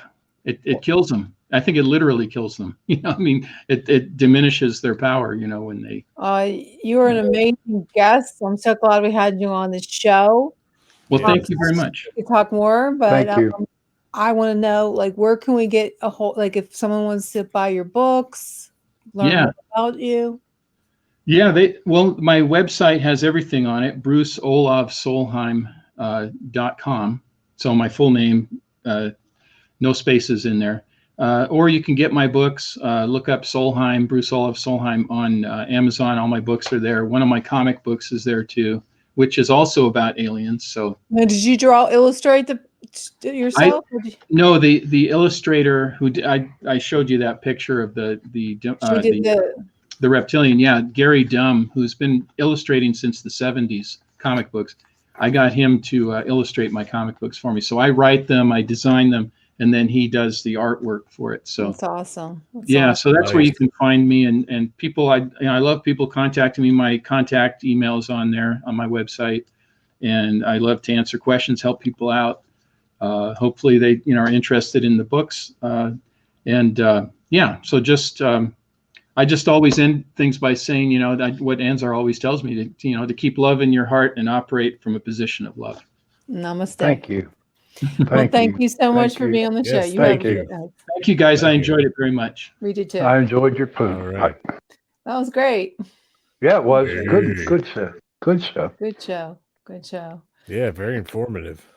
Very, very interesting stuff. I mean, everything I like. So, Mhm. I thought it was great. I mean, I would love to talk to him, the Anzar. Start practicing. No, seriously, Yeah. I would love. It would be so Why cool don't to you? be. It would be so cool. Well, I don't think I can get ever until meditated that deep. I used to be able to meditate that deep, but All right. I think there's just so much out here right now that I can't concentrate on one thing. Okay. Like you said that when he was talking about telepathy and how you can hear everybody's thoughts. That's how I am right now with everybody's emotions. I'm like, shut up. Yeah, I know what you mean. What am Oh, I so thinking, it's- Jenny? What am I thinking? You better stop it. Yeah, it was pretty cool. I will say this: when you did that thing with the zero, I'm sitting here and I'm concentrating. I'm like, that's a circle. Yeah. I did. I That's used why to do that. Yeah, I used to have cards because my mom was real into ESP, and we would do that. I mean, I took all kind of back in the day. I was all into that. I can like if I think of somebody, they'll call me. Or did you ever do this where you're thinking or something's going on in your life, and you see a commercial or a TV ad? I mean, everywhere you go, like Yeah. I don't know, the plot of a story. Like if you're watching the whole stories about something that's going on in your life, it's like, what the hell is going on? It's Not crazy. not so much TV, but for me, it's usually comes on the radio in a song. Yeah, that honestly. too. That's Or you're big for me. driving down the street and a truck comes by with this big, like whatever you're thinking, maybe is you're Right. thinking of buying or you're having a connection with God, and all of a sudden, I'm not kidding you. I was praying, and all of a sudden, there's a big tractor trailer, and it said God on it. I said, "Oh my God, that is so crazy." I always like That's driving cool. down the highway, and then you see all those signs like God is watching. Are you Yeah. ready for Jesus? And then right after, you'll see whatever gentleman's club ahead of 2 miles. Yeah. It's like, No, you're right. Out west. Out west. Yeah. yeah, But that always cracks me up. so what are your plans for the weekend there, Jenny? Me, Yeah. I'm going to spend the evening with my son. Okay. Because his wife is going. She's going to somewhere to meet her mother's birthday. So we're gonna have Mummy Sunday. We're gonna watch a movie. He has this gigantic TV that's bigger than his house. And finally, I asked him. I said, "When are you gonna invite me over to watch a movie?" Because his TV is so spectacular. So yeah, so I can't wait to do that. It'll be fun. You better not Hey, blow me Jace. off. Yeah. Jason, tell Jenny about our investigation. Yeah, on let me Friday. hear. Let me hear about it. Oh my! So this Was it a good one? Yep. Yes, I believe Do you so. have any evidence? Yes. Mm-hmm. And when It's are you going all to share documented. that? I have to review it, but we're heading to Gettysburg this weekend, so it's Oh, gonna be a that'll be minute. fun. And no, definitely before you tell me about before you get into detail, I want you to make sure you go and snap your picture in Jenny Wade's house a couple times and see if you catch anything. All right. The necklace. Don't forget. Okay. Well, now that you said that, we'll forget. No. Not a problem. We will. We'll Okay, definitely go ahead will. and tell me about this week. All right, so we were in Katanning, and it wasn't that far from where we were going to be giving the presentation, so we just stayed up there. So we got to help these people. They live in an old homestead house in the woods. I mean, and Yes. it's pitch black, dirt road, no street lights, no cell phone service. And it's You like, should have went in October. Okay. yeah, it's like, where are we going? And they're talking about experiences with their daughter growing up and everything. So we get there and we're talking to the family, and the daughter, she always had these 2 little girls ever since she was a little girl that were always following her around everywhere. Like she would say they would eat dinner, be at the dinner table with them and everything. They showed us a picture of an apparition that was in their kitchen window that wasn't there. They were taking like a selfie and you Okay. catch it. So that was pretty fascinating. And also in this girl's room, she used to live there. She lives with her fiance now and they moved out and everything. But they were talking about how something would always like grab ankles and stuff while you're trying to sleep. Mm. So we got all this information going on. And so we're down in the living room. All the lights are out. Everything is out. It's pitch black in this house. You can't even see your hand in front of your face. So I got a camera rolling. We have K2 meters going, and we start doing trying to do the K2 session, and not really, it's just more of a feeling kind of thing at the moment because none of our equipment was hitting. Mm-hmm. So I have the camera running, start asking more questions. I catch this flash on my screen real fast. Now it's in night vision mode, and I have IR lights that are really high powered. Catch this flash from the kitchen. I wasn't sure what it was. I look up, I didn't see anything. I'm like, so I said something, and I said, I saw his flash. I don't know what it was. Might have been a fluke. I'm not sure. So we continue asking questions, and all of a sudden, what it was, they had those fake candles that have run off batteries or solar powered, have on off switches. Well, the one in the kitchen window turned on, like something actually flicked the switch on, and it stayed on. And we're sitting there Oh, like, wow. oh my goodness, what's going on? Something turned that on, and the homeowner's like, we turned those all off. They were in the off position. I was like, yeah, we saw that because obviously the lights were out. And we were asking it, can you turn it back off? And you can see it tried, but it was unsuccessful. I guess it needed more energy. So they got up, they go over, they turn this candle off. And as soon as they turned that one off, there was one that was in the room next to them in the dining room. And this all right happened. On. You saw this, Shawn. It's on video. It's on video. It's on video. This is a residential house. Yes, an old homestead house. So now the crazy part about this investigation, so let's go to the room upstairs that used to be the daughter's room. Mm-hmm. I took her fiance up first because he's had some experiences. He was a little skeptical, he wanted to tell his side of the story. So I said, okay, let's go up. And he was explaining to me how the room used to be set up and, the thing would grab your ankles. I was like, all right, this is interesting. I'm, let's see what we can find out. So I had him sit on the far end of the bed. And I was like, all right, let's do some communication. I'll film, if anything happens, let me know how you're feeling. Like, I want you to be fully interactive in this. So we start asking questions and telling the spirit, if someone's here, you can pull ankles or, whatever it wants to do. So I'm standing there filming this. This is all on video. I have it all. And he's like, my left foot is starting to move unwillingly. So I'm like, okay. So I'm watching it. And, my first thoughts are, okay, anybody can move their foot, but the way it was curling, it was almost like if something grabbed it and started rolling his foot. So I was like, this is a little different. And then he froze up. He literally froze, like his hands were clenched. He was frozen. And then his right foot started moving, pointing towards where I was standing. So I'm like, I'm on the fence. Yeah. And then all of a sudden he says, something's starting to push me down. And he, like I said, he was frozen up. He starts getting pushed backwards. And I said, well, if you're okay with it, just ride it out. Let's see what happens. So he's like, you could hear in his voice, he was getting scared. So once I heard that, I was like, okay, something's definitely going on. And whatever it was, he's like, I'm fighting it. He's like, I can't, it's pushing me down. He was frozen and it pushed him all the way down until his head bumped the wall. And he's like, I can't move. Oh my goodness. He's like, it's pushing on me. I can't move. So I said, stop it. Let him go. I had to say that 3 times. And on the 3rd time, his whole body just went limp for a second. Like something just completely let go of him. Well, ghosts aren't supposed to hurt you. So do you think it was a ghost? I feel like it was definitely something. It wasn't hurting him. It was just like, to me, it was more like, I'm here, I'm going to mess with you kind of thing.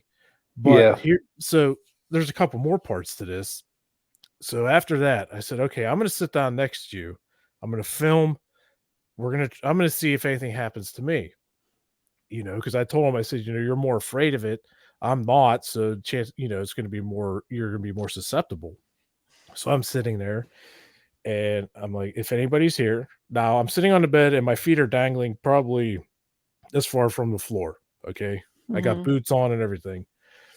And I said, if anyone's here, can you grab my foot or my ankle or whatever? I want to see what happens. I'm curious. As soon as I said that, I started feeling like this tension on my left foot area, and it caused a pain in my left knee. So I was like, all right, now this is getting interesting. So I'm like, well, can you do any more? And then nothing happened. Now this whole time I have an EMF pump running, to really amplify and get, more juice out there for the spirits. This thing started ramping up. I've never heard it do this. I've had it for a while. Like it just started. I thought it was going to explode. Yeah, it just started ramping up. And I was like, okay, well, we're going to go downstairs, take a break. And right as I said that, the best way I could describe this is if like somebody was under the bed, reached out and slapped the side of my boot, and there was nothing there. I jumped up. I was like, what the was that? I was like, oh my God, that was awesome. I don't know what it was. Something slapped my boot. So we go downstairs and, we're kind of talking a little bit about it, not too much. Didn't really go over sequence of events or anything. So I took the daughter up and, because it used to be her room, and I wanted to try an experiment. So I had her sit in the same spot. Now they didn't communicate like, hey, I did this and I did that or anything of that nature. So I sat her there, start the same process again. The same exact sequence of events happened with her. Her foot started rolling like if something grabbed it. Nice. Then her other foot started turning out, and then she froze up and something started pushing her down. And at that moment I was pretty convinced that we were dealing with something not bad. Like I said, it wasn't out to hurt anybody. But so you're going to go back? Games. We might, if they call on us back. Yeah, but what's the coolest thing is that we got it on video. We got all the sequence. You will. Yeah, it's all documented on video. It's all documented and if on I could video. figure out how to do this sound and everything, I would play it on here for whenever you get it. I'm going to have to ask Joe how to do that because I can't do it unless he can do it because I can't get the sound. I'm not. Okay. So I would definitely say it was a very active night, between the candles turning on and then the both of these individuals experiencing the same exact thing in like almost the identical sequence without communicating to each other. What happened. That was really fascinating. Johnny wants to know, did you get rid of it? No. No, Johnny. No, not yet. Maybe if it starts, being mean or nasty, then we'll go out. But no, we didn't get rid of it. We didn't get rid of nothing. Yeah, they just kind of wanted to see like what's going on, like possibly try to figure out who it is, and so we got a lot of reviewing to do. Okie dokie. It's coming to that time to go. Yeah, I'm getting ready for mine. Okay, well. Thank you all for joining us tonight. I'm so glad to have you with us. Thank you. And if you have any ideas for shows, definitely put a comment in either Pittsburgh Paranormal or Pittsburgh Paranormal Chasing Prophecy Radio, or send us an email at chasingprophecyradio@gmail.com. Okie dokie. Thank you for joining guys. Torture Tuesday. Yeah. Thank you. Torturous, but it was good. Okay.